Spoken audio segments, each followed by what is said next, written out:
en bienvenue sur la chaîne USA Celebrity Legacy. Au cours des derniers jours, l'Amérique a fait ses adieux à plusieurs personnalités remarquables, des icônes dont l'impact se fera sentir pendant des générations. Dans l'épisode d'aujourd'hui, nous honorons leur vie, leurs réalisations et l'héritage qu'ils laissent derrière eux. Si l'une de leurs histoires vous a touché le cœur, veuillez laisser un j'aime pour aider à maintenir leur mémoire vivante. Merci d'être ici. Commençons. Maintenant, John Woodvine, acteur anglais surtout connu pour sa présence imposante sur scène et son travail varié à la télévision et au cinéma, est décédé le 6 octobre 2025. Il avait 90 ans.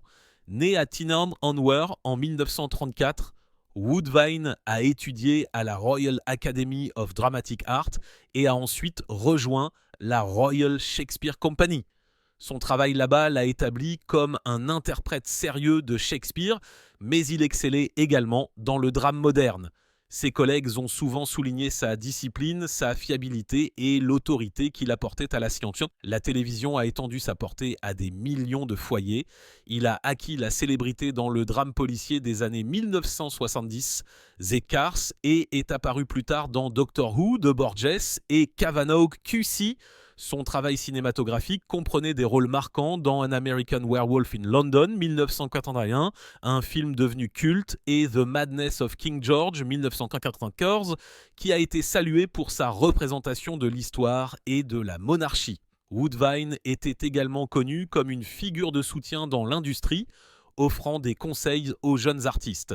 Son long mariage avec l'actrice Petra Davis a été la pierre angulaire de sa vie personnelle, et le couple a élevé des enfants ensemble. S'étendant sur plus de 60 ans, la carrière de Woodvine reste un exemple d'endurance et de polyvalence. Écrivez RIP John Woodvine en hommage à un acteur dont les contributions ont façonné le théâtre et la télévision britannique pendant des générations. Robert Redford, l'une des personnalités les plus admirées du cinéma américain, est décédé à l'âge de 89 ans. Sa famille a confirmé son décès le 16 septembre 2025 à son domicile de Sundance, dans l'Utah. Né Charles Robert Redford Jr. en 1936 à Santa Monica, il a commencé comme étudiant en art avant de se tourner vers le métier d'acteur. Après avoir travaillé au théâtre et à la télévision, il est devenu une star majeure à la fin des années 1960. Sa percée est survenue avec Butch Cassidy and the Sundance Kid 1969 avec Paul Newman, suivi de leurs retrouvailles acclamées dans The Sting 1973. Redford a ensuite joué dans Jeremiah Johnson 1972, The Way We Were 1973 et All the President's Men 1966, assurant sa place parmi les principaux acteurs d'Hollywood. Il est passé derrière la caméra avec Ordinary People 1980, qui a remporté 4 Oscars, dont celui du meilleur réalisateur. Des œuvres ultérieures, comme A River Runs Through It 1982 et Quiz Show 1944, ont confirmé sa réputation. Même tard dans sa vie, il a été salué pour All Is Lost 2013 et The Old Man and the Gun 2018. En 1981, il a fondé le Sundance Institute et le Film Festival, façonnant le cinéma indépendant et soutenant de nouvelles générations de cinéastes. Au-delà du cinéma, il était un ardent défenseur des questions environnementales et des droits des Amérindiens. Redford s'est marié 2 fois, a élevé 4 enfants et a enduré la perte de 2 fils, Scott et James. Sa vie reflétait à la fois une tragédie personnelle et une réalisation extraordinaire. L'héritage de Robert Redford est celui de l'art, de l'indépendance et de l'influence. Pour lui rendre hommage, écrivez Harry Robert Redford ou le chiffre 89 et souvenez-vous des histoires qu'il a offertes au monde. Jane Goodall, scientifique de renom et fondatrice du Jane Goodall Institute, est décédée le 1er octobre 2025 à l'âge de 91 ans. Ses découvertes à Gomé Bay et son plaidoyer mondial ont fait d'elle l'une des voix les plus influentes de la science et de la conservation. Son travail sur le terrain a commencé en 1960 lorsqu'elle a enregistré des comportements chez les chimpanzés qui ont bouleversé la pensée scientifique acceptée. L'utilisation d'outils, la chasse et les liens émotionnels ont révélé une espèce bien plus proche des humains qu'on ne l'avait reconnue auparavant. Ces observations ont remodelé la primatologie et transformé la compréhension du public du monde naturel. Elle a poursuivi sa mission au-delà de la recherche en créant le Jane Goodall Institute en 1977 et en lançant plus tard Roots and Shoots qui a mobilisé des jeunes du monde entier. Ses livres, ses conférences et ses campagnes incessantes l'ont positionné comme un leader dans la conservation, le bien-être animal et la sensibilisation au climat. Née à Londres en 1934, elle a suivi sa passion pour les animaux depuis son enfance, jusqu'à l'une des carrières scientifiques les plus remarquables du siècle. Elle a obtenu son doctorat à Cambridge, l'une des rares à le faire sans détenir de licence. Malgré sa renommée, elle est restée modeste, plaçant toujours son travail et son message au-dessus de la reconnaissance personnelle. La vie de Jane Goodall a mêlé la science, l'activisme et l'humanité en un héritage qui perdure.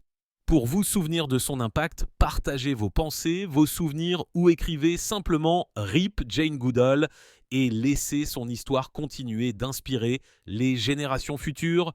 Claudia Cardinal, l'actrice italienne dont la carrière a chevauché le cinéma d'art et d'essais européens et les superproductions internationales, est décédée le 23 septembre 2025. Elle avait 87 ans. Née à Tunis en 1937 de parents siciliens, Cardinal est entrée dans le monde du cinéma à la fin des années 1950, l'âge d'or du cinéma italien. Elle a accédé à la célébrité grâce à des performances saluées par la critique dans Rocco et ses frères en 1960 et Le Guépard en 1963. Ces films l'ont établi comme l'un des plus grands talents de sa génération. Les audiences internationales l'ont rapidement accueilli dans des œuvres majeures telles que La Panthère rose de Sergio Leone en 1963 et Il était une fois dans l'Ouest en 1968, où sa présence imposante l'a établi comme l'une des figures emblématiques du cinéma mondial. Dans les décennies suivantes, elle a travaillé en Italie, en France et à Hollywood. Ses réalisations ont été reconnues par de nombreux prix David di Donatello, le Lion d'Or pour l'ensemble de sa carrière à la Mostra de Venise, l'Ours d'Or au Festival du film de Berlin et un prix pour l'ensemble de sa carrière à Cannes. En dehors du cinéma, Cardinal a utilisé sa voix pour lutter pour les droits des femmes et les causes humanitaires, démontrant son influence bien au-delà de l'écran. Connue pour sa voix distinctive, sa beauté naturelle et sa force tranquille, elle a contribué à façonner l'image internationale du cinéma italien. Claudia Cardinal laisse derrière elle non seulement une œuvre importante, mais aussi un héritage mondialement reconnu et durable. Commentez 87, son âge ou écrivez Repose en paix. Claudia Cardinal pour vous souvenir d'une star dont le talent artistique a façonné une époque. Patrick Murray, acteur britannique surtout connu pour son rôle dans la sitcom bien aimée Only Fools and Horses, est décédé le 2 octobre 2025 à l'âge de 69 ans. Né à Londres en 1956, Murray a développé une passion pour la scène dès son plus jeune âge, faisant des apparitions au cinéma et à la télévision dans les années 1970 et 1980. Sa percée est survenue en 1981 lorsqu'il a été choisi pour incarner Mickey Pierce, le commerçant de marché bavard dans Only Fools and Horses.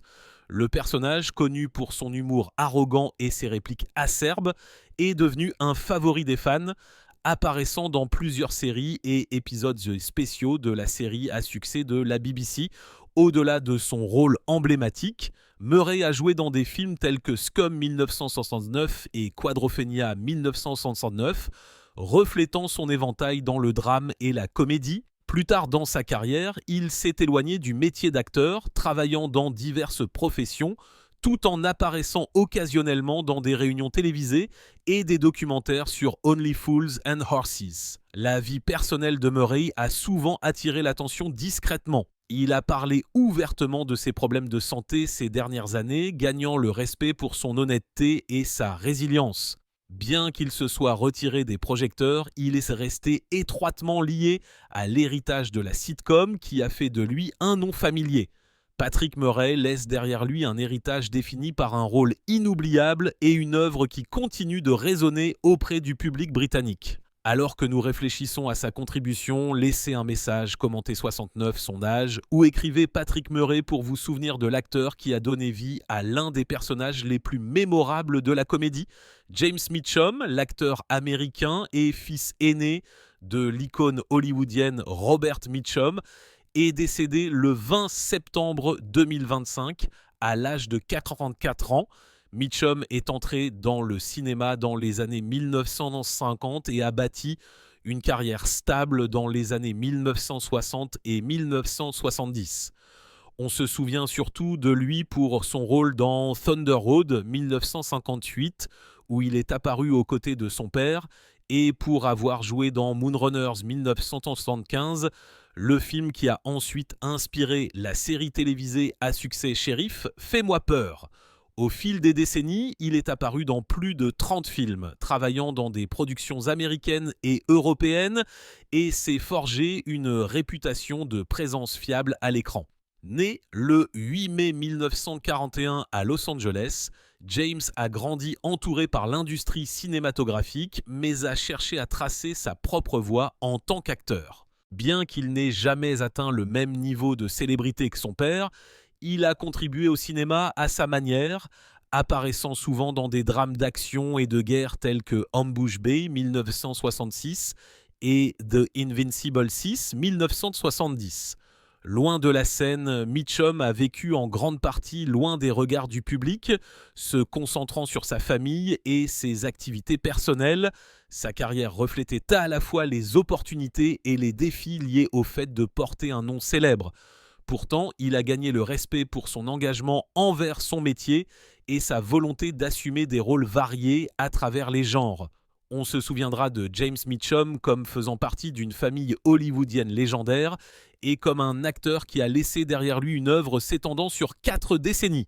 Commentez 84, son âge, ou écrivez simplement RIP James Mitchum pour honorer sa vie et son héritage.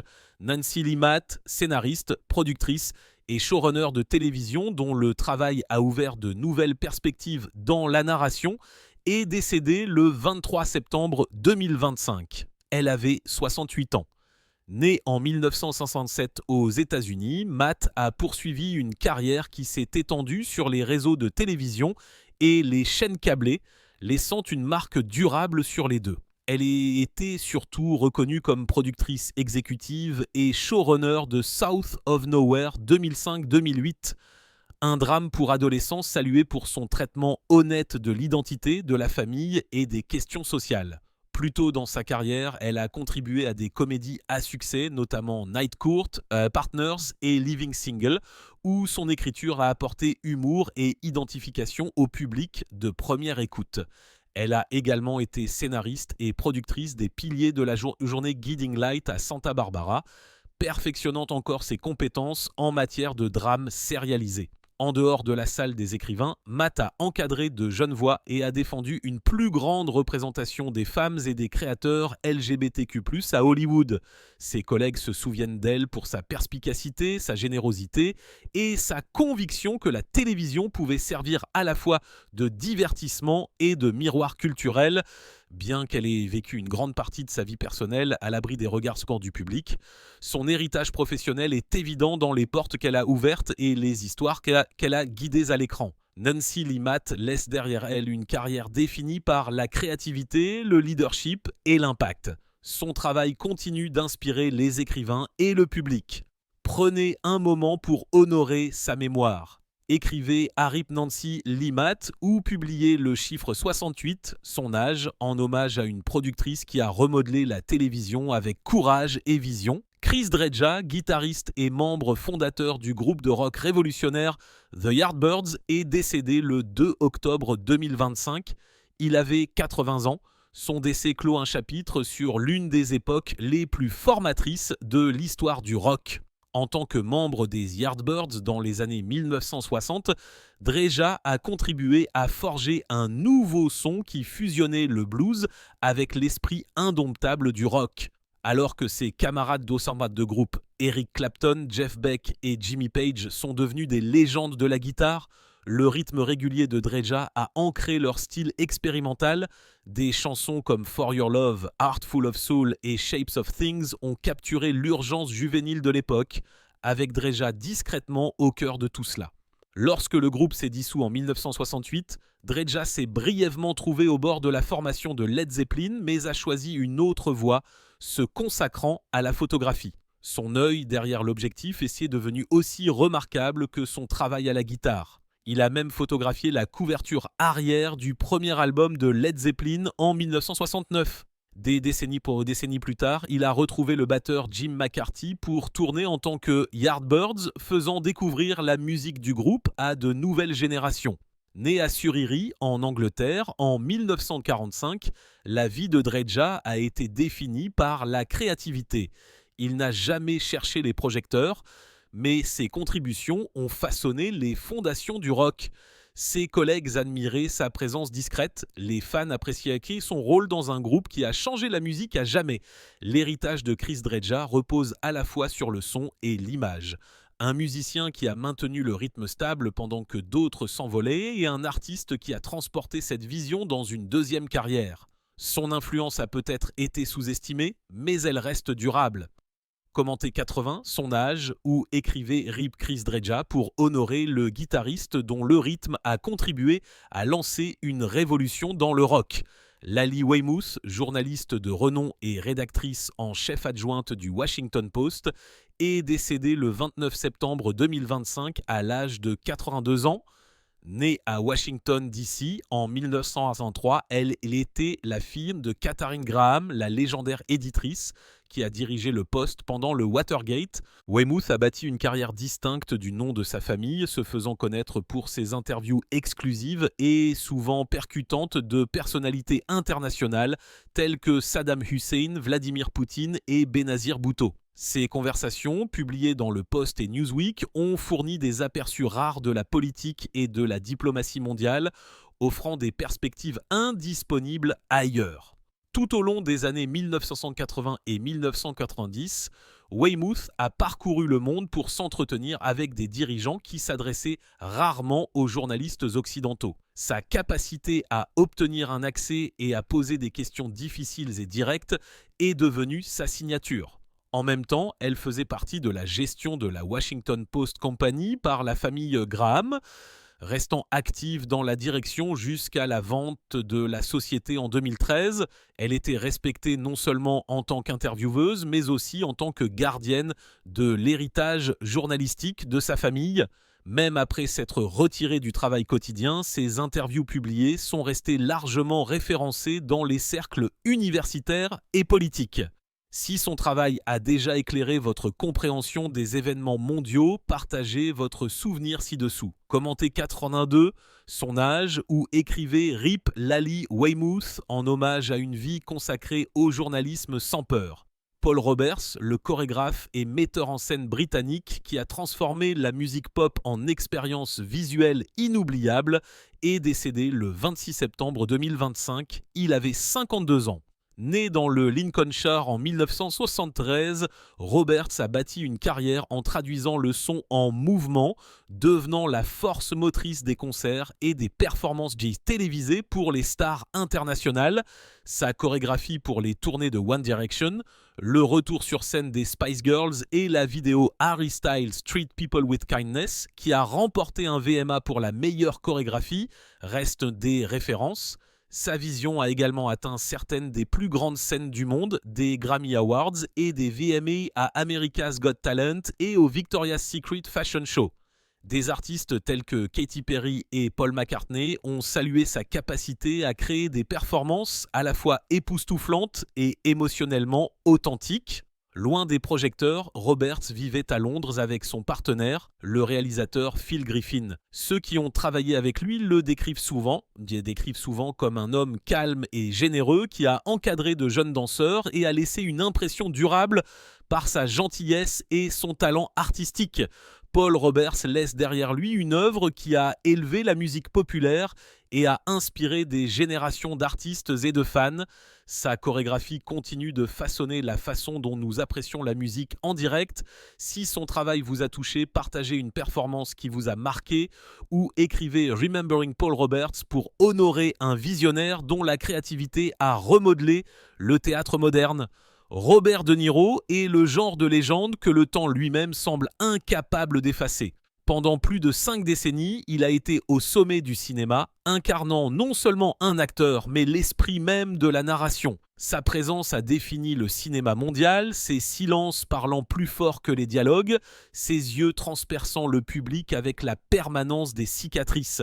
Des générations l'ont considéré comme le battement de cœur irremplaçable du cinéma américain, la figure imposante qui a façonné la vérité à l'écran.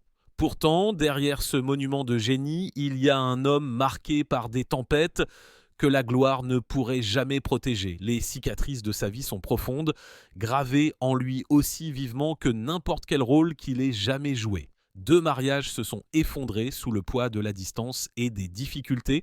Un fils a porté la lutte silencieuse mais profonde de l'autisme, façonnant la vie privée de Robert avec des défis invisibles pour le public. Le cancer l'a autrefois traîné près du bord de la mort, tandis que des blessures brutales ont fait craindre à des millions de personnes la perte de leur géant du cinéma. Ces blessures ont transformé le triomphe en ombre. Des rappels que même les légendes les plus fortes ne sont pas à l'abri de la souffrance. À 82 ans, une question obsédante demeure.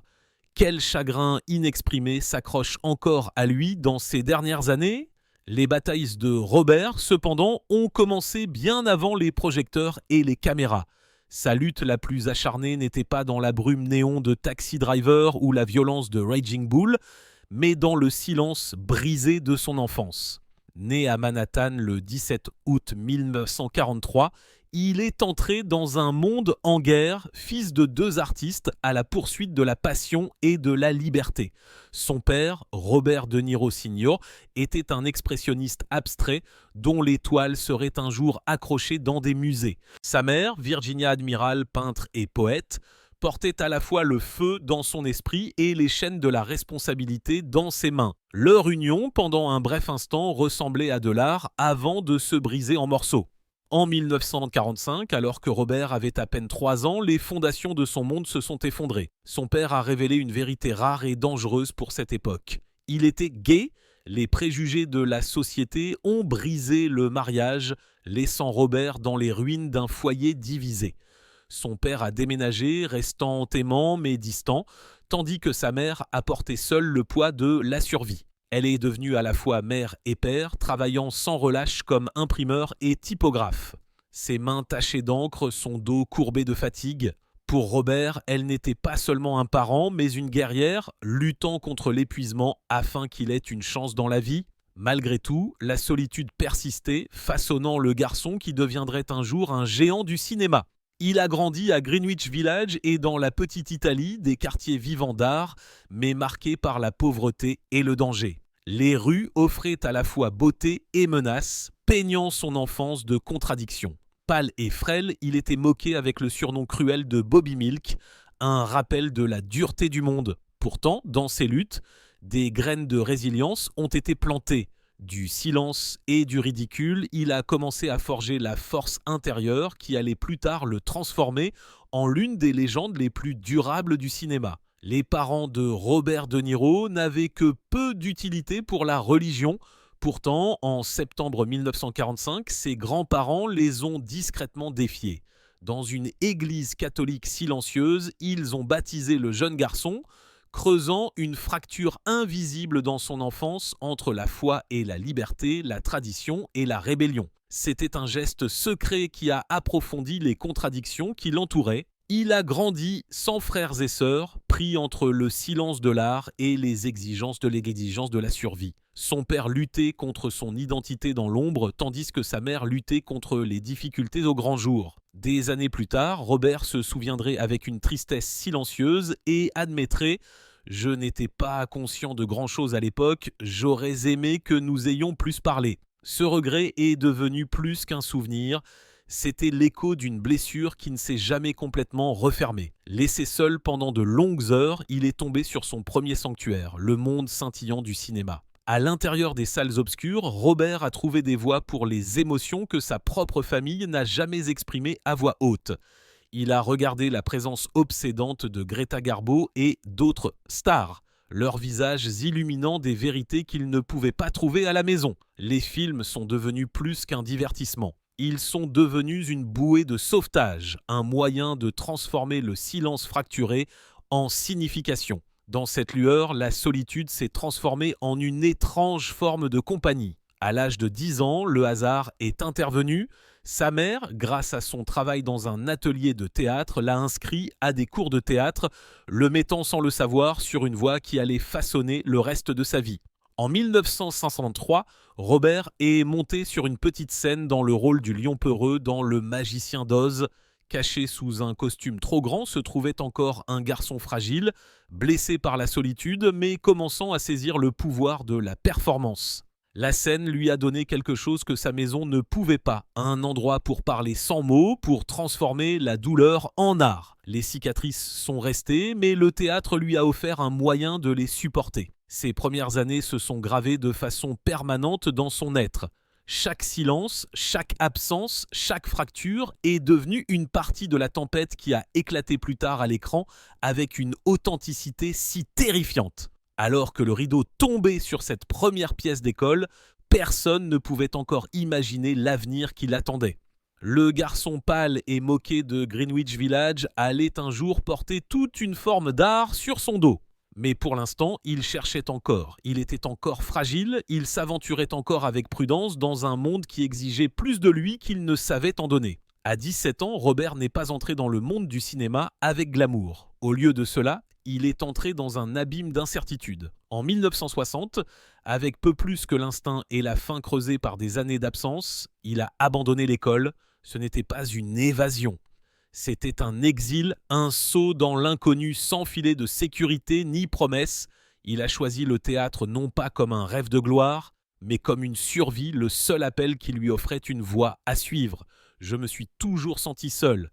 Il avouera plus tard. Jouer me donnait un moyen de disparaître et c'était un soulagement.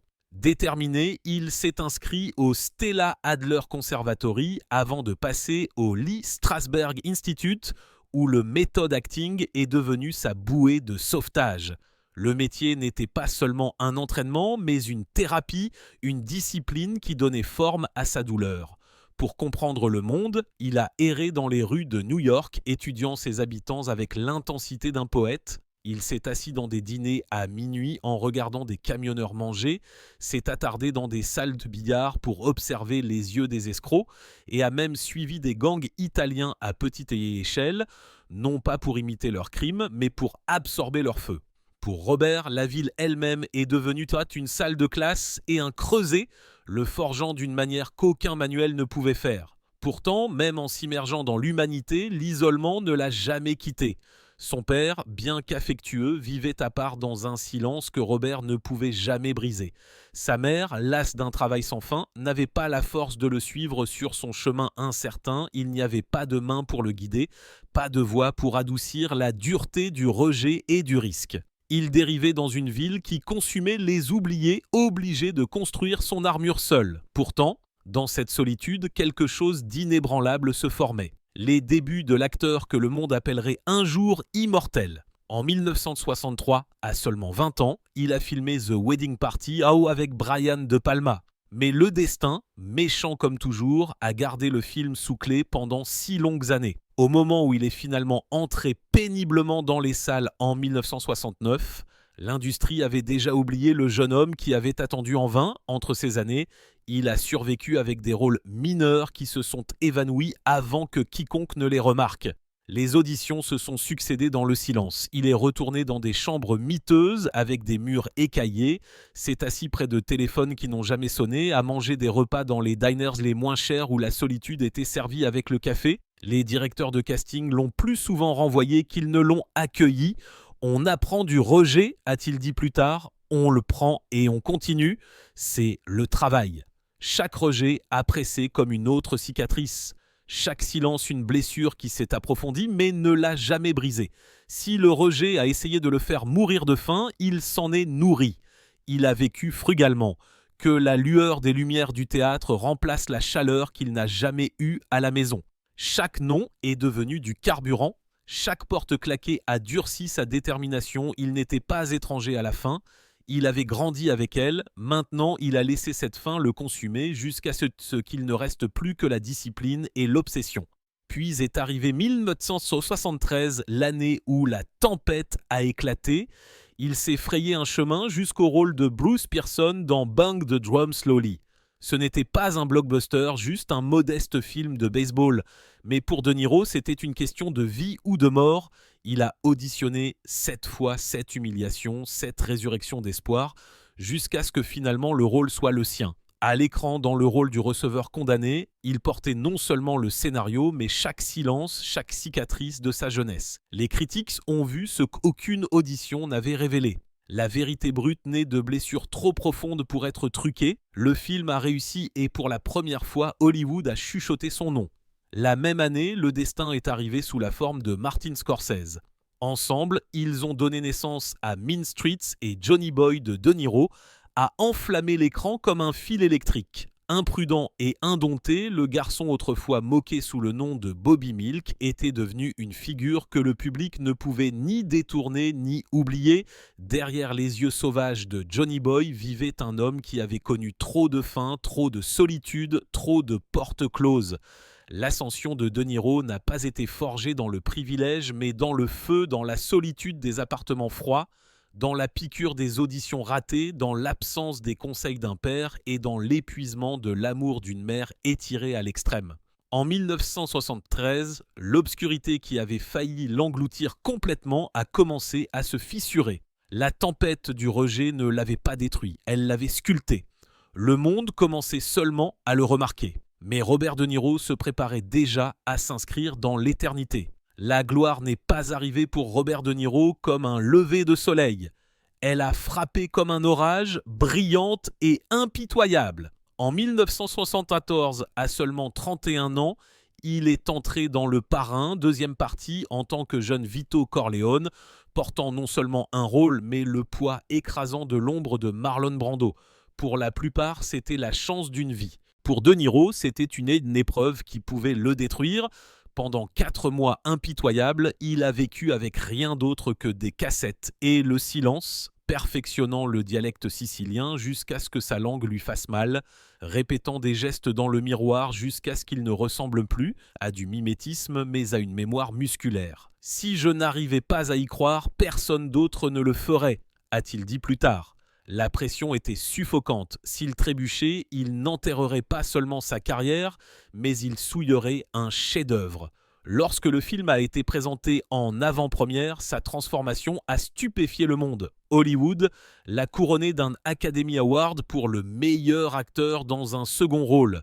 Mais De Niro n'était pas là pour le récupérer, il était déjà en Italie à travailler parce que pour lui, le triomphe n'était qu'un autre champ de bataille. Mais la couronne d'Hollywood est lourde. Du jour au lendemain, De Niro était passé d'un nom oublié sur les listes de casting à l'acteur que tous les réalisateurs voulaient. Les projecteurs, impitoyables dans leur éclat, projetaient des ombres tout aussi impitoyables. Chaque nouveau rôle portait le poids des attentes. Chaque performance était mesurée par rapport aux légendes. Plus il montait haut, plus la chute promettait d'être brutale s'il faiblissait. Cette chute a failli se produire avec Taxi Driver en 1976. Pour devenir Travis Bickle, le chauffeur de taxi solitaire qui glisse dans la folie, De Niro n'a pas seulement joué un rôle, il s'y est abandonné. Il a obtenu un permis de taxi, a conduit 12 heures de suite, pendant les nuits new-yorkaises imbibées de néon, invisible même pour les étrangers sur sa banquette arrière. Il a perdu des kilos, a porté les mêmes bottes jusqu'à ce qu'elles fusionnent avec ses pieds et a vécu dans un silence si oppressant qu'il a brouillé les lignes entre l'homme et le rôle. La réplique emblématique « You talking to me » n'était pas écrite, mais née de ses longues nuits à regarder dans les miroirs, à regarder sa propre santé mentale se fracturer. Les critiques ont qualifié cela de génie. Le public a ressenti un frisson qu'il ne pouvait pas secouer. Mais derrière les applaudissements persistait un tribut privé. Des années plus tard, De Niro a admis « Vous êtes beaucoup seul quand vous conduisez un taxi. Cette solitude, elle est restée avec moi. Pourtant, Même Travis n'était qu'une répétition du tourment à venir. En 1980, Robert De Niro a fait face au rôle qui allait presque détruire son corps, Jake LaMotta dans Raging Bull. Il s'est entraîné avec le combattant lui-même, absorbant les coups de poing jusqu'à ce que LaMotta concède que De Niro aurait pu devenir professionnel. Mais le véritable creuset est venu lorsque le scénario a exigé l'effondrement de LaMotta. De Niro a refusé les prothèses, il a forcé son corps à la ruine, gagnant plus de 30 kilos en 4 mois. Il a dévoré des pâtes et des pâtisseries jusqu'à ce que ses articulations crient, jusqu'à ce qu'il halète en montant les escaliers. Les médecins l'ont averti d'arrêter, les membres de l'équipe ont murmuré des craintes qu'il ne se remette pas. « Je voulais bien faire les choses, je ne voulais pas faire semblant », a-t-il dit plus tard, mais je n'ai pas réalisé ce que cela me prendrait. Le tournage a été interrompu pour qu'il puisse terminer la transformation. Pendant 1 an, son corps a porté les dommages de l'obsession. Mais lorsque Raging Bull a atteint l'écran, c'était indéniable. Une vérité brute et brutale. L'Académie lui a remis son 2e Oscar, cette fois pour le meilleur acteur. Pourtant, même au sommet, les ombres s'accrochaient à lui. Des amis ont murmuré comment il s'évanouissait dans les personnages et luttait pour se sortir de là. Les films dans lesquels il avait mis son âme ont échoué au box-office. Les critiques ont murmuré qu'il était trop intense, trop difficile. La discipline même qui l'avait rendu immortel a commencé à l'emprisonner, le piégeant dans des rôles plus sombres que l'homme lui-même. Derrière les ovations se trouvaient des chambres d'hôtel vidées par la solitude, des corps meurtris par la transformation et un esprit creusé par l'obsession. À l'aube des années 1980, Robert De Niro était inégalé, une tempête de génie et de brutalité. Mais les tempêtes lestent des épaves. Derrière les Oscars et les ovations se cachait un homme qui payait déjà le prix cruel du génie, la peur qu'il ne puisse plus se séparer des ombres qu'il dépeignait. Le monde voyait un titan. De Niro seul savait qu'il ne faisait que commencer à compter les cicatrices. Qu'est-ce que cela signifie quand même vos triomphes ressemblent à des échecs ? Pour Robert De Niro, les années 1983 et 1990 étaient censées être un couronnement. Un défilé doré le cimentant comme le géant inébranlable du cinéma américain, Les Incorruptibles en 1987, Les Affranchis en 1990, Casino en 1985. Ces films ont maintenu sa couronne intacte, le public a haleté, les critiques ont applaudi, les réalisateurs ont vénéré son métier, et pourtant sous les ovations se cachait la vérité la plus cruelle. C'était l'époque où l'échec coupait le plus profondément, lorsque le poids de sa propre légende menaçait de l'écraser de l'intérieur. La blessure s'est ouverte en 1984 avec « Il était une fois en Amérique » de Sergio Leone. De Niro s'est saigné dans le rôle de Noodles, un homme hanté par la mémoire et la trahison. Mais en Amérique, le studio a massacré la vision de Leone de 4 heures, la réduisant à peine à 2. L'histoire s'est effondrée, la cohérence a disparu, et ce qui aurait dû être un triomphe épique s'est transformé en désastre. Les chiffres ont raconté la cruauté clairement. Une production de 30 millions de dollars qui a péniblement atteint seulement 5 millions de dollars au box-office américain. Pour De Niro, c'était dévastateur. Il avait offert son âme à une histoire que le public n'a jamais vraiment vue. Ce film, c'était douloureux. Il a admis, on fait le travail, mais ils ne l'ont jamais vu comme il était censé être vu.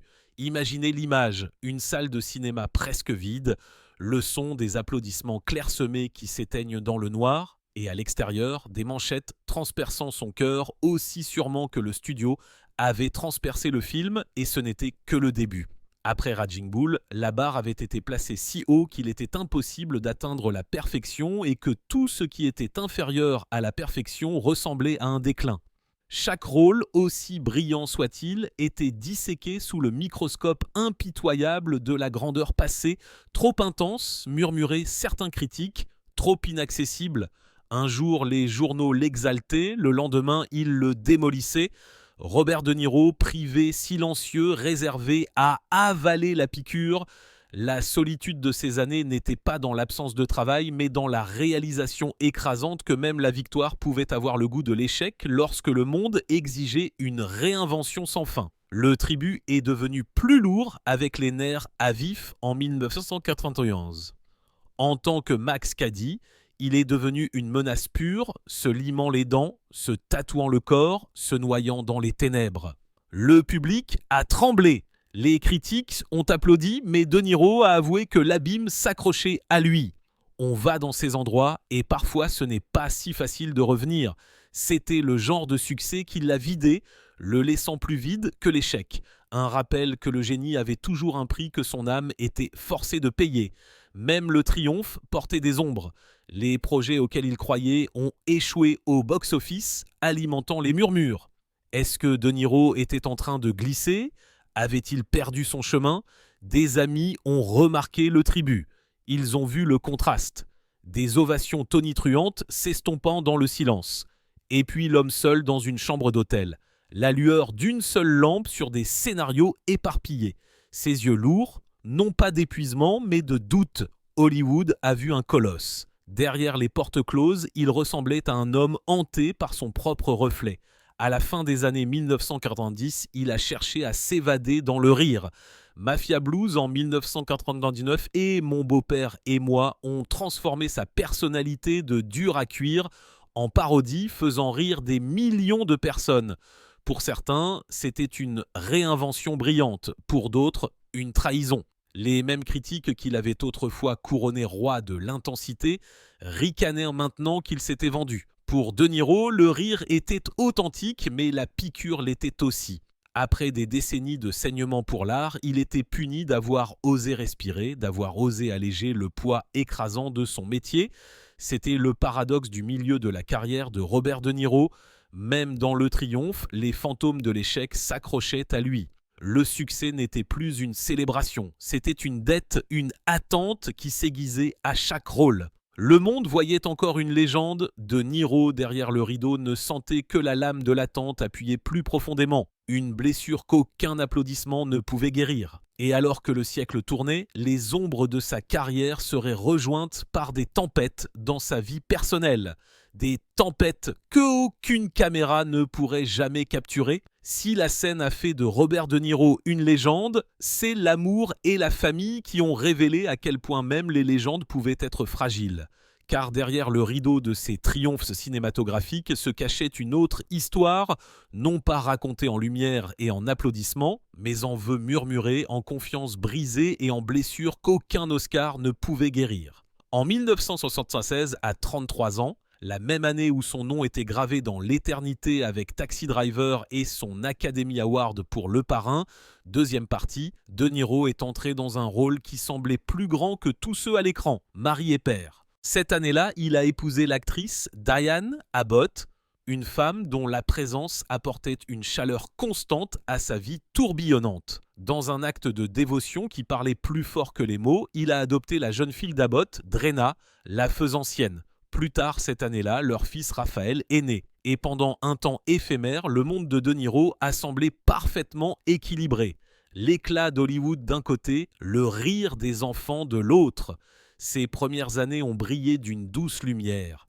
L'acteur de la méthode féroce s'est transformé en un père tendre, berçant Raphaël contre sa poitrine, s'agenouillant pour apaiser Drena comme si elle avait toujours été son sang.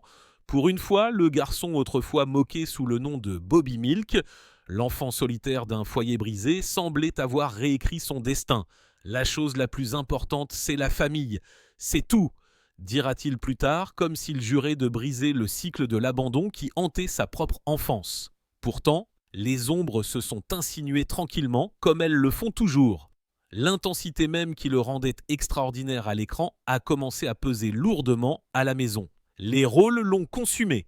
Les longs tournages se sont transformés en mois d'absence et les silences entre mari et femme sont devenus plus forts que leurs mots. Diane Abbott a dit un jour avec une tristesse tranquille. Il était toujours ailleurs avec ses personnages, avec son travail. C'était comme le partager avec des fantômes. Ce qui avait commencé comme une admiration pour son dévouement s'est transformé en un vide qu'elle ne pouvait plus combler. Les enfants, eux aussi, ont ressenti la fracture d'une manière que seul un enfant peut comprendre. Drena, autrefois embrassée avec la promesse d'un père, est devenue plus méfiante. Tandis que Raphaël, encore trop jeune pour comprendre, sentait la distance dans les dîners silencieux, les questions sans réponse.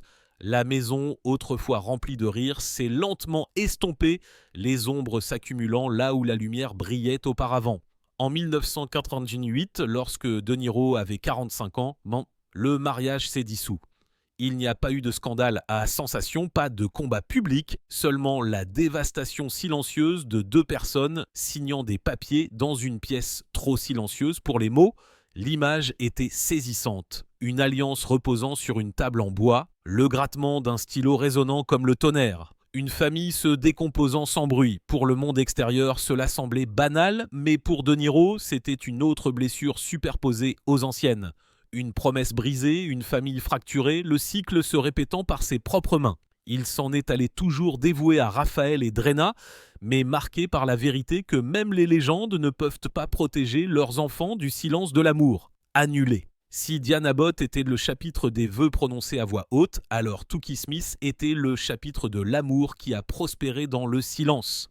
En 1988, l'année même où son premier mariage s'est dissous, Robert De Niro, alors âgé de 45 ans, est entré dans un nouveau lien portant les cicatrices invisibles de promesses brisées et d'une famille divisée. Dans cette vie blessée est venue Toukie Smith, une actrice et mannequin frappante dont la présence était à la fois feu et refuge. Leur amour n'a pas commencé avec des fanfares ou des bagues. Il est né tranquillement, comme si les deux craignaient qu'en le nommant trop fort, on invoque les mêmes fantômes qui avaient déjà déchiré une famille. Pendant 8 ans, Smith a été son ancre. Ils ont partagé le genre d'intimité que l'on ne trouve pas sur les tapis rouges, mais dans les rituels silencieux des jours ordinaires, des repas simples loin des caméras, des week-ends volés loin d'Hollywood, des moments de rire protégés du monde, farouchement privés. Smith a déclaré un jour « Savez-vous comment épeler privé ? P-R-I-V-E. Et c'est avec un P majuscule. » Ces mots n'étaient pas seulement un défi, mais un bouclier protégeant un amour trop fragile pour survivre sous l'éclat de l'examen public. Puis, en 1995, quelque chose d'extraordinaire les a liés à jamais. Grâce à une mère porteuse, un choix audacieux et rare à l'époque, ils ont accueilli des jumeaux, Julian Henry et Aaron Kendrick. De Niro avait 52 ans, un âge où la plupart des hommes se préparent à ralentir. Pourtant, il était là, berçant deux nouveau-nés, un père renaissant. Les photographies de ces années révèlent un côté plus doux de lui, ses bras débordant de petite vie, ses yeux féroces d'une détermination qui a autrefois illuminé ses plus grandes performances. Pendant un moment éphémère, il a semblé que le cycle de la fracture pourrait enfin être brisé, que dans le rire de deux nourrissons, il avait trouvé la permanence qu'il avait autrefois perdue. En regardant en arrière, De Niro dirait simplement « J'aime mes enfants », le simple fait d'être avec eux. Quand on a les bons moments, on oublie ceux qui n'étaient pas bons, mais la permanence n'a jamais été son destin. En 1996, sans scandale ni bruit, la relation s'est défaite. Pas de cris, pas de frénésie de tabloïd, seulement le calme austère de deux personnes qui se séparent, leurs pas résonnant dans des couloirs séparés. La maison qu'ils avaient partagée a été laissée avec des jouets éparpillés sur le sol, les rires s'estompant dans le souvenir. Pour le monde extérieur, cela semblait banal. Pour De Niro, c'était une autre blessure superposée aux anciennes. Un rêve dissous. Une famille, une fois de plus, fracturée. Des enfants destinés à grandir entre deux foyers comme lui autrefois. Pourtant, le lien de la paternité a perduré. Lui et Smith ont coélevé leurs enfants avec dignité, élevant Julian et Aaron dans un équilibre prudent, s'assurant que leurs enfants ne portaient pas le bruit de la séparation, mais la force de deux parents qui ont choisi de les faire passer en premier. Pourtant, en les regardant grandir, De Niro ne pouvait échapper à la vérité obsédante. Une fois de plus, ses enfants vivraient la même histoire que lui avait vécue lorsqu'il était enfant, pris entre des mondes divisés. Et ainsi, alors que le rideau tombait sur ce chapitre, une autre vérité a pressé sur son cœur. Même dans l'amour qui semblait sûr, même dans les liens nés du silence, les ombres de son passé ont encore trouvé un moyen d'entrer, préparant le terrain pour des tempêtes à venir. À peine un an après la dissolution tranquille de son lien avec Toukie Smith, Robert De Niro, alors âgé de 54 ans, est entré une fois de plus dans l'étreinte de l'amour. En 1997, il s'est tenu à l'hôtel avec Grace Hightower, la femme qu'il avait rencontrée pour la première fois une décennie plus tôt chez Monsieur Shaw à Londres. Après des décennies de promesses brisées et de familles fracturées, le garçon qui avait grandi dans le silence du divorce semblait enfin avoir semé ses fantômes. Leurs photos de mariage brillaient non pas de la prestance sévère d'une légende hollywoodienne, mais de la douceur rare d'un homme qui osait croire en l'éternité. Grace, rayonnante sous la lueur des lustres, ressemblait moins à une mariée qu'à un sanctuaire. Une promesse vivante que peut-être cette fois la tempête les épargnerait. L'année suivante, en 1998, leur fils Elliot est né. À 55 ans, De Niro a tenu le nouveau-né avec une tendresse qui a éclipsé toutes les récompenses de sa carrière. Pour ceux qui lui étaient le plus proches, la vue était surprenante. L'homme qui avait disparu dans les gangsters, les boxeurs et les âmes brisées semblait maintenant le plus vivant dans la chambre des enfants. Ses yeux fixés non pas sur un scénario, mais sur la montée et la descente fragile de la poitrine d'un nourrisson. La famille est tout, dira-t-il plus tard. Et dans ces premiers mois de la vie d'Elliot, c'était plus qu'une déclaration. C'était un vœu.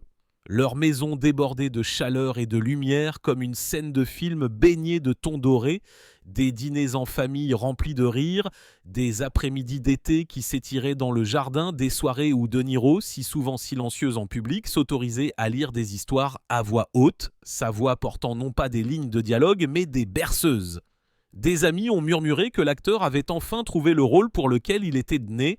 Pas Vito Corleone, pas Travis Bickle, mais le père qui pourrait enfin rassembler la famille qui lui avait été refusée lorsqu'il était enfant. Pour une fois, le cycle de la fracture semblait brisé, remplacé par un espoir fragile mais éblouissant que cette fois, l'amour avait réécrit le scénario. Le destin n'est jamais plus impitoyable que lorsqu'il permet à la joie de mûrir avant de la faucher. Le diagnostic d'autisme d'Elliot n'est pas venu comme un murmure, mais comme un coup de tonnerre, déchirant le calme fragile de leur sanctuaire.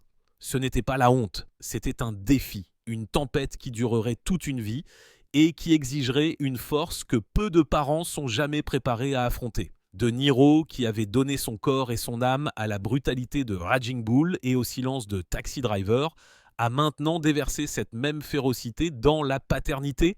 Il est devenu à la fois bouclier et ancre, déterminé à s'interposer entre son fils et un monde qui ne le comprendrait jamais pleinement. Pourtant, l'amour, aussi féroce soit-il, ne peut bannir l'épuisement. Les tournages de 12 heures se sont transformés en nuits blanches. La gloire a dévoré la vie privée de la famille. La responsabilité implacable d'élever un enfant ayant des besoins spéciaux a creusé des fractures trop profondes pour que l'affection seule puisse les réparer. En 1999, à peine 2 ans après leur vœu, le silence a étouffé l'intimité et les papiers de divorce ont été déposés. Le sanctuaire était devenu un champ de bataille, ses murs résonnant non pas de rires, mais de mots non dits. Et pourtant, comme si le destin se réjouissait d'ironie cruelle, l'histoire s'est penchée vers la réconciliation. En 2004, De Niro et Hightower ont renouvelé leurs vœux dans les Catskills, une cérémonie somptueuse scintillante de célébrité et de l'illusion de la réparation. C'était un acte de défi, une déclaration que le verre brisé pouvait être reconstitué si seulement on le voulait assez fort. Pendant un certain temps, il a semblé tenir. Et en 2011, grâce à une mère porteuse, leur fille Helen Grace est arrivée. Une bénédiction tardive, une étincelle fragile de renouveau. De Niro, alors âgé de 68 ans, l'a bercée dans ses bras qui connaissaient des décennies d'usure. Ses yeux portaient à la fois la fatigue et la flamme intacte d'un père osant recommencer.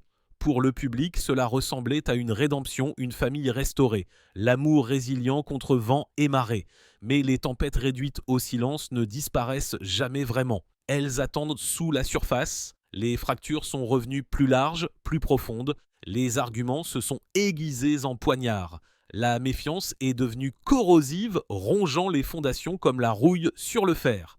Et l'argent ? le coin le plus impitoyable, a transformé la tendresse en accusation. Des rapports ont fait état de dépenses ahurissantes, 215 000 $ par mois en carte de crédit, 160 000 $ en espèces. Au tribunal, les chiffres pendaient comme des actes d'accusation. Le cliquetis des papiers noyant le souvenir des rires des enfants, et là, sous la froide fluorescence des litiges, était assis Robert De Niro, non plus le titan intouchable du cinéma, mais un homme vieillissant approchant les 80 ans, les épaules courbées, attaché à des plateaux de tournage sans fin, non seulement par passion, mais par nécessité. Pour les étrangers, c'était un spectacle. Pour lui, c'était le rôle le plus cruel de tous, celui de jouer la résilience alors que son monde privé se décomposait.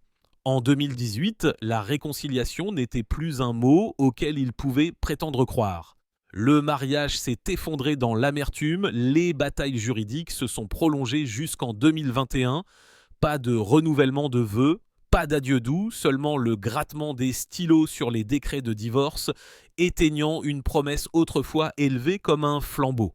La maison qui avait autrefois résonné de chaleur était maintenant silencieuse, son silence plus lourd que les applaudissements. Et pourtant, au milieu des ruines, une vérité a refusé de se briser. Le dévouement de De Niro à ses enfants. Elliot, Ellen Grace et ceux de ses premières moments en famille sont restés sa boussole, le fil fragile qui le rattachait à un sens lorsque tout le reste était dépouillé. Mais lorsque l'encre a séché sur le décret final, Robert De Niro avait 78 ans. Un homme couronné d'Oscars, de richesses et d'un empire, mais aussi un homme qui avait enduré 3 familles fracturées, 3 tempêtes qui reflétaient le silence de sa propre enfance. Grace Hightower lui avait autrefois semblé être la promesse de la permanence. Au lieu de cela, elle est devenue le rappel le plus cruel de tous que même les légendes ne peuvent maîtriser la fragilité de l'amour et que les cicatrices les plus profondes ne sont pas gravées par les caméras mais gravées tranquillement dans les chambres cachées du cœur. Et c'est peut-être là la leçon la plus vraie de sa vie. La gloire peut plier le monde, mais à la maison, chaque homme n'est fort que de l'amour qu'il peut maintenir ensemble. Lorsque l'encre sur ses papiers de divorce avec Grace Hightower a finalement séché en 2021, Robert De Niro avait 78 ans, un homme marqué par 3 familles fracturées, un homme qui avait porté des tempêtes plus lourdes que la plupart ne pouvaient en supporter. Beaucoup ont supposé qu'à un tel âge, la solitude serait sa compagne finale. Mais la vie, toujours imprévisible, a placé Tiffany Chen sur son chemin. Une instructrice d'arts martiaux dont la force calme contrastait fortement avec le chaos qui avait marqué une grande partie de son passé. Avec elle, De Niro a trouvé non pas le scandale, non pas le bruit, mais quelque chose de plus calme, de plus stable, la possibilité fragile de la guérison. En 2023, lorsque De Niro avait 79 ans, cette possibilité est devenue chair et sang. Leur fille, Gia Virginia, est née, une petite étincelle de vie arrivant alors que la plupart des hommes ont depuis longtemps dépassé l'espoir de nouveaux départs. Voir De Niro à près de 80 ans bercer un nouveau-né, c'était être témoin d'un paradoxe. Le titan du cinéma gravé par le temps, tenant dans ses bras la promesse immatérielle de l'avenir. Des amis ont fait remarquer qu'il avait l'air transformé, que ses yeux, autrefois chargés d'ombre, portaient maintenant une douceur que même la paternité dans sa jeunesse n'avait pas su faire ressortir. Cela ne devient jamais plus facile, mais cela ne cesse jamais d'en valoir la peine, a-t-il dit dans une interview, sa voix teintée de l'humilité d'un homme qui connaissait à la fois le coup et le don de la famille. Pourtant, le destin n'accorde pas de miracle sans épreuve. Peu de temps après avoir accouché, Tiffany Chen a été frappée par la paralysie de Bell, une condition qui a paralysé son visage et a apporté avec elle à la fois une douleur physique et émotionnelle. Pour une nouvelle mère, la perte soudaine de contrôle sur son propre corps a été dévastatrice. Et pour De Niro, c'était un autre test de dévouement. Cette fois, ni écrit, ni joué, mais vécu dans les heures calmes où les caméras étaient loin. Ceux qui lui étaient nos proches ont décrit un homme qui, malgré son âge et sa lassitude, est devenu le soutien constant de Tiffany, la guidant à travers le long processus de guérison. Il s'est tenu à ses côtés lorsqu'elle a faibli, la protégeant avec la même détermination qu'il avait autrefois apportée au rôle qui exigeait tout. Leur maison, bien que marquée par la lutte, est devenue une scène à la fois fragile et profonde. Tiffany s'est battue pour retrouver ses forces. De Niro, près de 80 ans, arpentait les planchers la nuit avec Gia dans ses bras, les échos d'une vie à la fois meurtrie et bénie. Ce n'était pas le glamour des tapis rouges, mais l'intimité brute et non filtrée de la survie et de l'amour.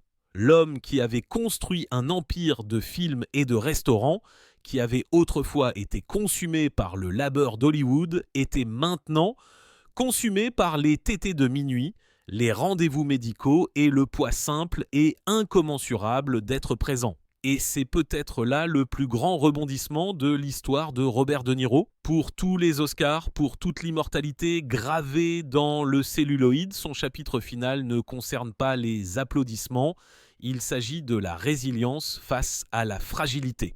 De l'amour qui refuse de se rendre même lorsqu'il est mis à l'épreuve par l'âge et la maladie. Tiffany Chen, marquée mais non brisée, et Gia Virginia, née au crépuscule de la vie de son père, sont la preuve que la guérison peut émerger même des épaves. À 80 ans, Robert De Niro ne court plus après l'immortalité à l'écran. Il l'a déjà méritée. Ce qui reste est quelque chose de plus profond.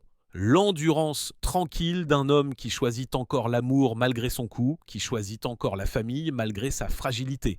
Et dans ce choix réside son héritage le plus vrai. Pas la tempête, pas les cicatrices, mais la volonté inflexible de continuer à recommencer. La gloire peut protéger un homme des critiques, mais elle ne peut pas le protéger des blessures de son propre sang. Pour Robert De Niro, les tempêtes les plus cruelles de sa vie ne sont pas venues d'Hollywood, mais des enfants et petits-enfants qui portaient son nom, son amour et son espoir.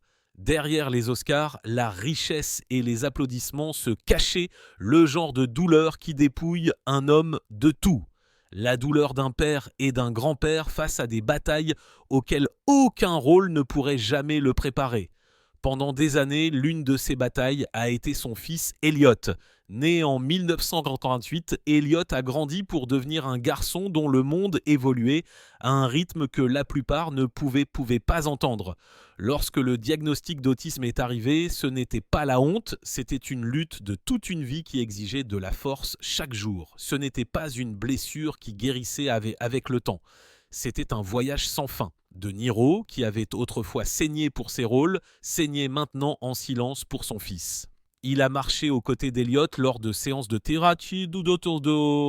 thérapie, a assisté à des galas de charité avec un visage sculpté à la fois par la fierté et la lassitude et a admis une fois avec une honnêteté rare.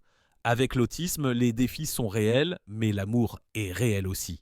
En public, il est resté un titan du cinéma. En privé, il était un soldat de l'amour, portant un fardeau invisible pour le monde, mais plus lourd que n'importe quel prix.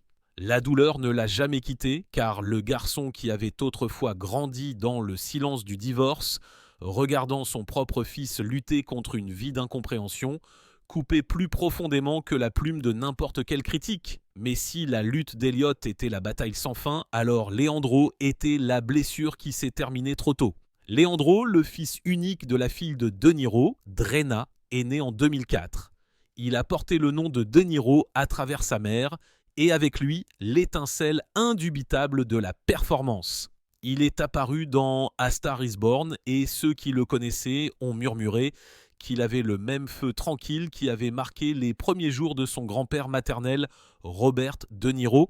De Niro lui-même, habituellement si réservé, a confié à des amis que le garçon lui rappelait sa propre jeunesse. Pour une fois, l'héritage a semblé assuré, le flambeau prêt à passer dans de nouvelles mains de main.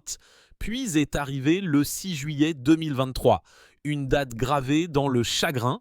À seulement 19 ans, la lumière de Leandro a été éteinte par une pilule contrefaite additionnée de fentanyl.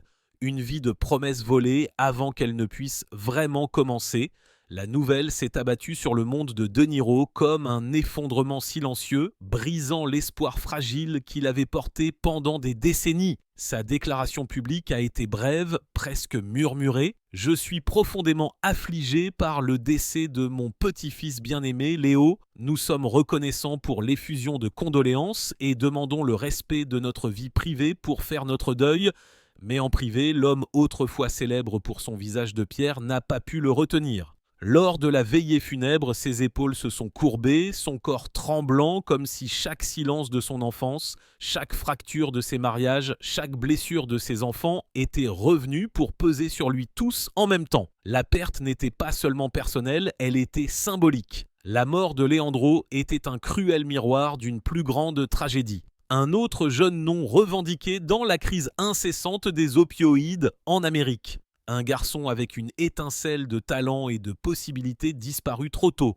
laissant derrière lui une question sans réponse. Combien d'autres? Pour Robert De Niro, qui avait construit son art en dépeignant la vérité, cette vérité était trop impitoyable à supporter, aucune performance ne pouvait l'adoucir, aucune ovation ne pouvait la noyer, et pourtant, même dans la dévastation, le dévouement a perduré.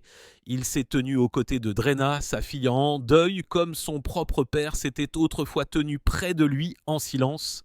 Il a porté Elliot, Hélène, Grace, Julien, Aaron, Raphaël, tous les fragments vivants d'une famille marquée, mais non brisée. Au moment où l'affaire contre la femme accusée d'avoir vendu la pilule fatale est arrivée au tribunal, De Niro avait 80 ans.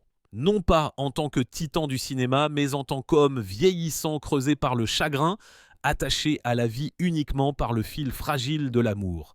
Et dans ce fil réside la leçon la plus vraie de la vie de Robert De Niro.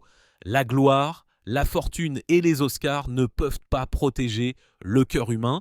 Son plus grand rôle n'a jamais été Travis Bickle ou Jake LaMotta. C'est ici, dans le silence de la perte, qu'il a prouvé que même lorsque les tempêtes détruisent tout le reste, l'amour perdure comme le dernier fil non brisé. Il y a des blessures que la vie inflige de l'extérieur et il y a des blessures qui viennent de l'intérieur. Et pour Robert De Niro, après le chagrin des familles fracturées et la perte insupportable de son petit-fils, son propre corps est devenu le prochain champ de bataille. Le titan qui avait autrefois remodelé le cinéma en abandonnant sa chair et son âme à des rôles plus punitifs que la plupart des hommes ne pouvaient survivre, se retrouvait maintenant piégé dans une ironie cruelle. Le dévouement même qui l'avait rendu immortel était aussi en train de le démanteler pièce par pièce. Le bilan avait commencé des décennies plus tôt. Dans Raging Bull en 1980, il a poussé son corps à la limite, consommant repas après repas jusqu'à ce qu'il prenne plus de 30 kilos en quelques mois seulement. À l'écran, c'était du génie. Hors écran, c'était la ruine. Les médecins l'ont averti que sa respiration était tendue, ses articulations enflammées, son cœur assiégé par un corps portant un poids qu'il n'a jamais été conçu pour supporter. Il lui a fallu plus d'1 an pour se remettre. Pourtant, les dommages ont persisté comme un fantôme invisible. Dans Taxi Driver, il a travaillé par quart de 12 heures en tant que véritable chauffeur de taxi. L'épuisement s'est creusé si profondément que la folie de Travis Bickle a commencé à se brouiller avec son propre reflet dans le miroir. Dans Les nerfs à vif, il s'est limé les dents jusqu'à la racine, a ancré des tatouages dans sa peau et a laissé la menace s'infiltrer dans ses pores jusqu'à ce que des amis s'inquiètent que les ténèbres ne le quittent jamais. Ce n'était pas des performances, c'était des actes d'autodestruction déguisés en art. Chacun a gravé une marque en lui qu'aucun maquillage ne pouvait effacer. Mais rien ne se compare à 2003. À 60 ans, l'invincible Robert De Niro, le garçon qui avait survécu au silence d'une enfance brisée, l'homme qui avait conquis Hollywood, a entendu les mots « Aucune légende ne peut échapper au cancer de la prostate ». Le diagnostic a frappé comme un marteau, brisant l'illusion que son corps pouvait à jamais résister aux tempêtes qu'il lui avait imposées. La chirurgie se profilait comme un rideau final. Lors des nuits précédant l'opération, des amis se souviennent des rares fissures dans son armure. Des yeux qui autrefois contenaient de l'acier se sont maintenant voilés d'une crainte tranquille. La terreur tacite des enfants laissés sans père, d'un héritage écourté, non pas par l'échec mais par la mortalité elle-même. Les lumières de l'hôpital étaient impitoyables, baignant la pièce d'un blanc stérile alors qu'il attendait, silencieux, à un homme qui avait joué des rois et des tueurs, réduit à l'immobilité d'un patient. Et pourtant, il s'est battu, refusant la pitié, endurant le couteau en silence. Lorsque le traitement a réussi, il est sorti vivant, mais changé. Plus tard, il a admis doucement, presque comme une confession. Quand on traverse quelque chose comme ça, on ne prend plus les choses pour acquises.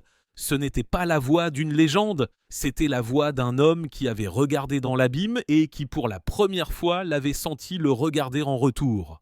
Le temps, cependant, est impitoyable. En 2021, à 77 ans, lors du tournage de Killers of the Flower Moon, De Niro s'est déchiré un tendon à la jambe. La douleur a été soudaine, assez vive pour l'envoyer au sol. Il a été transporté d'urgence en chirurgie et pour la première fois, l'image de la fragilité ne pouvait plus être niée. L'homme qui autrefois se déplaçait avec la férocité de Jake LaMotta s'est maintenant levé d'un lit d'hôpital s'appuyant sur des béquilles. Chaque pas était un rappel sinistre de la trahison d'un corps. Pendant des mois, il a traîné les pieds avec des pas prudents dans les rues de New York. Sa démarche, autrefois imposante, réduite à des mouvements sans prudents, les murmures autour de lui sont devenus plus forts. Peut-être que le géant avait finalement été renversé. Les membres de l'équipe s'inquiétaient à voix haute, craignant que le passeport du temps n'ait fait ce qu'aucun rôle, aucun échec, aucun scandale n'avait jamais pu faire. Mais De Niro, avec le même feu obstiné qu'il l'avait porté de Bobby Milk à la royauté hollywoodienne, a refusé de se rendre. Lorsque des journalistes lui ont demandé si la blessure le ralentirait, il n'a fait aucun discours, seulement le silence et un regard fixe, un défi plus fort que les mots, un rappel que bien que le corps se plie, la volonté reste intacte. Pourtant, ce n'était pas seulement des batailles physiques, c'était des guerres menées dans les heures cachées. L'insomnie après des rôles trop sombres pour s'en débarrasser.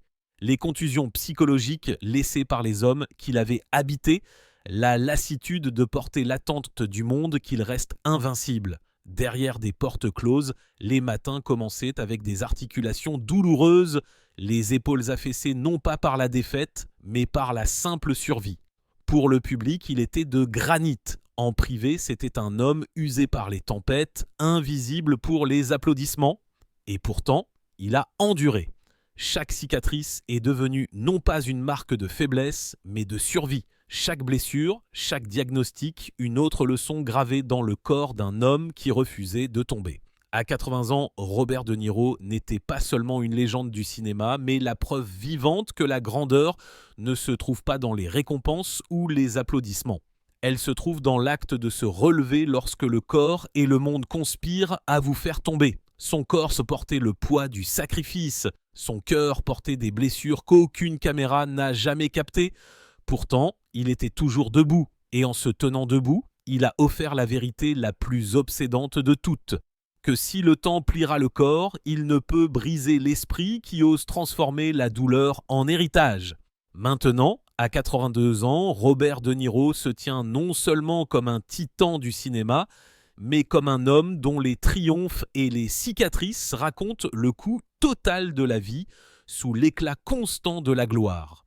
Pour lui, la célébrité n'a jamais été une armure, c'était une exposition.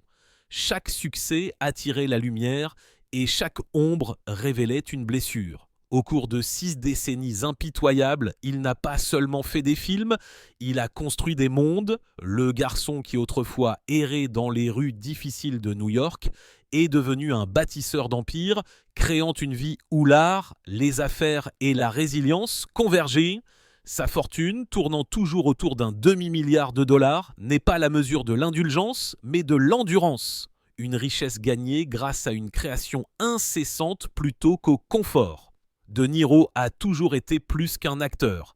Il est un architecte de l'héritage. Aux côtés du chef Nobu Matsuhisa et du producteur Meir Tepper, il a cofondé Nobu Hospitality, transformant un restaurant modeste en une constellation mondiale d'hôtels de luxe et de sanctuaires gastronomiques.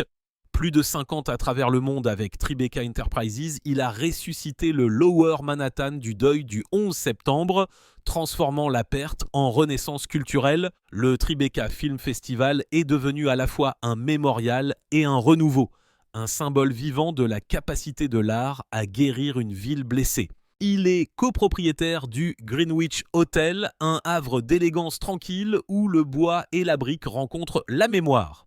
Et il a investi dans Locanda Verde, un restaurant chéri pour sa chaleur et sa simplicité. Même au-delà de New York, sa portée s'étend aux Caraïbes, où le Paradise Found Resort et le Nobu Beach Inn à Barbuda sont des extensions de sa vision, mêlant la permanence au pouls des marées lointaines. Pourtant, les empires comme les hommes sont fragiles. En 2023, sa société de production, Canal Productions, a été entraînée dans une bataille juridique publique avec une ancienne assistante. Une tempête d'accusations sur la mauvaise utilisation des ressources et les conflits sur le lieu de travail. Lorsque le verdict est tombé, Canal a été condamné à verser plus de 1,2 million de dollars de dommages et intérêts. Bien que De Niro lui-même ait été exonéré de tout acte répréhensible, le spectacle était humiliant. Un autre rappel que le pouvoir ne peut jamais échapper complètement au jugement. La gloire peut illuminer les réalisations, mais elle magnifie aussi chaque défaut humain. Pour De Niro, c'était une autre cicatrice, publique, crue et inoubliable. Et pourtant, au-delà du bruit des tribunaux et des manchettes, il existe un autre Robert De Niro, l'homme qui cherche le silence. Dans les années 1990, il a acheté une ferme de 78 acres dans la vallée de l'Hudson, restaurant les granges en sanctuaire, laissant les étangs refléter le ciel et construisant une bibliothèque en pierre où il pouvait lire et se souvenir sans applaudissements. Là, au milieu des vergers et des champs tranquilles, il a trouvé la paix que son enfance n'a jamais permise.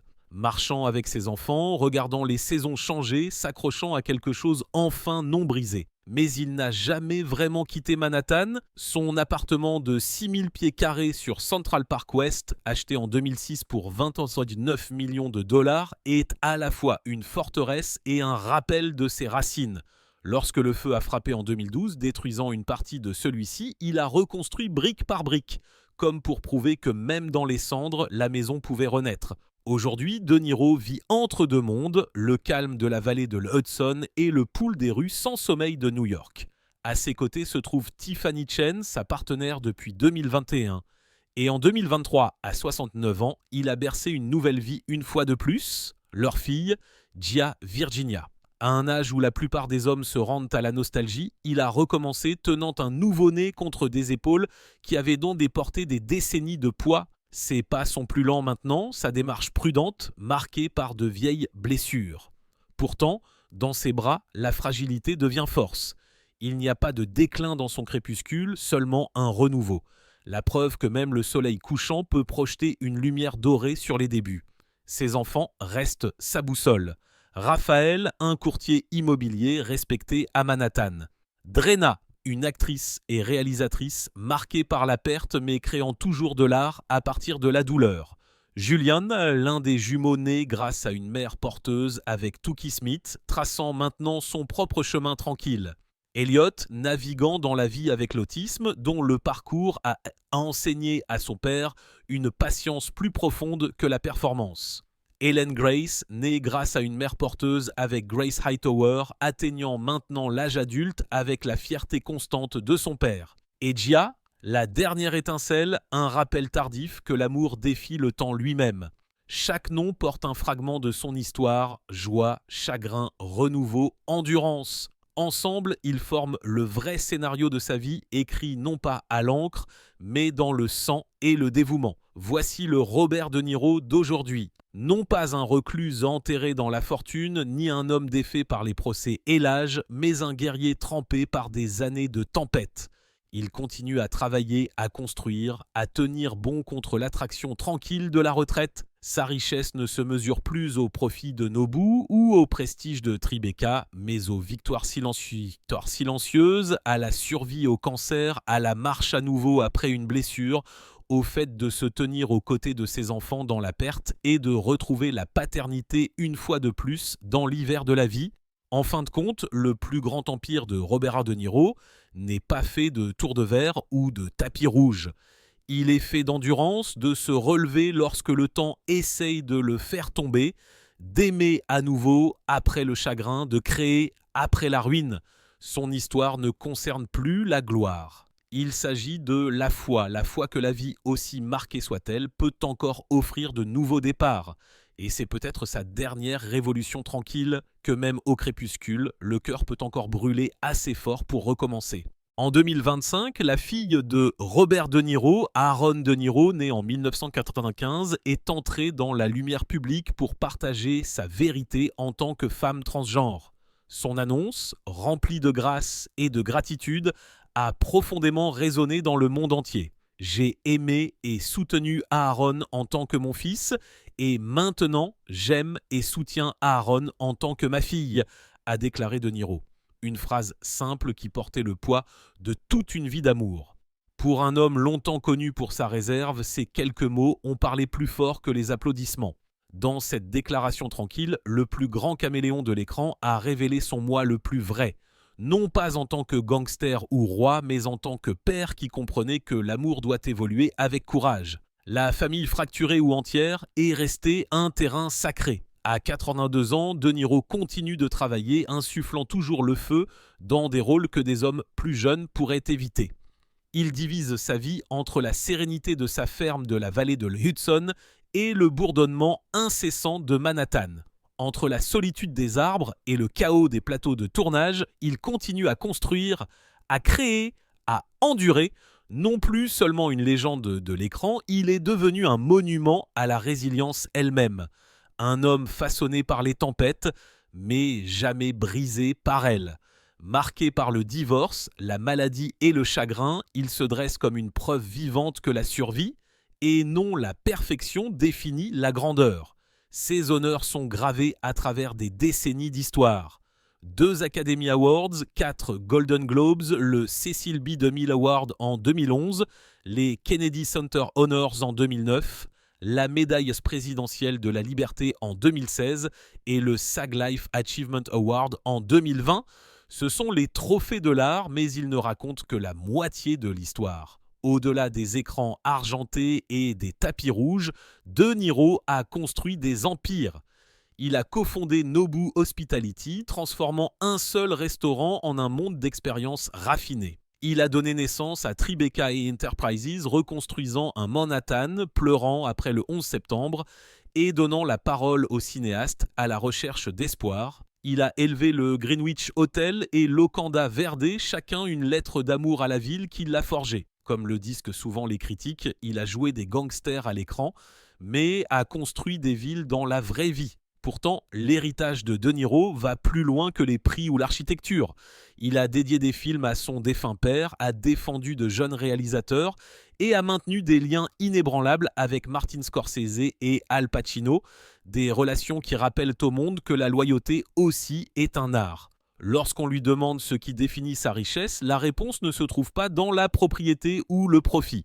Sa richesse réside dans l'endurance, dans la survie au cancer, dans la survie au scandale, dans l'acceptation sans hésitation de la vérité de sa fille. Sa fortune réside dans la façon dont il enterre ses pertes, puis se relève pour chérir ce qui reste. Son véritable chef-d'œuvre n'est pas un film, un festival ou une fortune. C'est la force tranquille d'un homme qui continue à choisir l'amour alors que le monde lui donne toutes les raisons de ne pas le faire. La mesure de la vie de Robert De Niro ne réside pas dans l'éclat de ses victoires, mais dans sa résolution inébranlable au sein de la tempête. C'est une richesse qu'aucune maladie, aucun procès, aucune perte ne pourra jamais enlever. Si son parcours vous a ému à travers les yeux hantés de Travis Bickle dans Taxi Driver, le feu torturé de Jake LaMotta dans Raging Bull, la tendre humanité du stagiaire ou la gravité poignante de Killers of the Flower Moon, dites-nous quel moment vit encore en vous. Partagez vos souvenirs, vos réflexions, votre admiration. Et si vous souhaitez suivre les histoires de ceux dont l'art et la douleur continuent de façonner notre monde, abonnez-vous et restez avec nous. Car les légendes comme De Niro nous rappellent que la vérité, aussi fragile soit-elle, perdure toujours.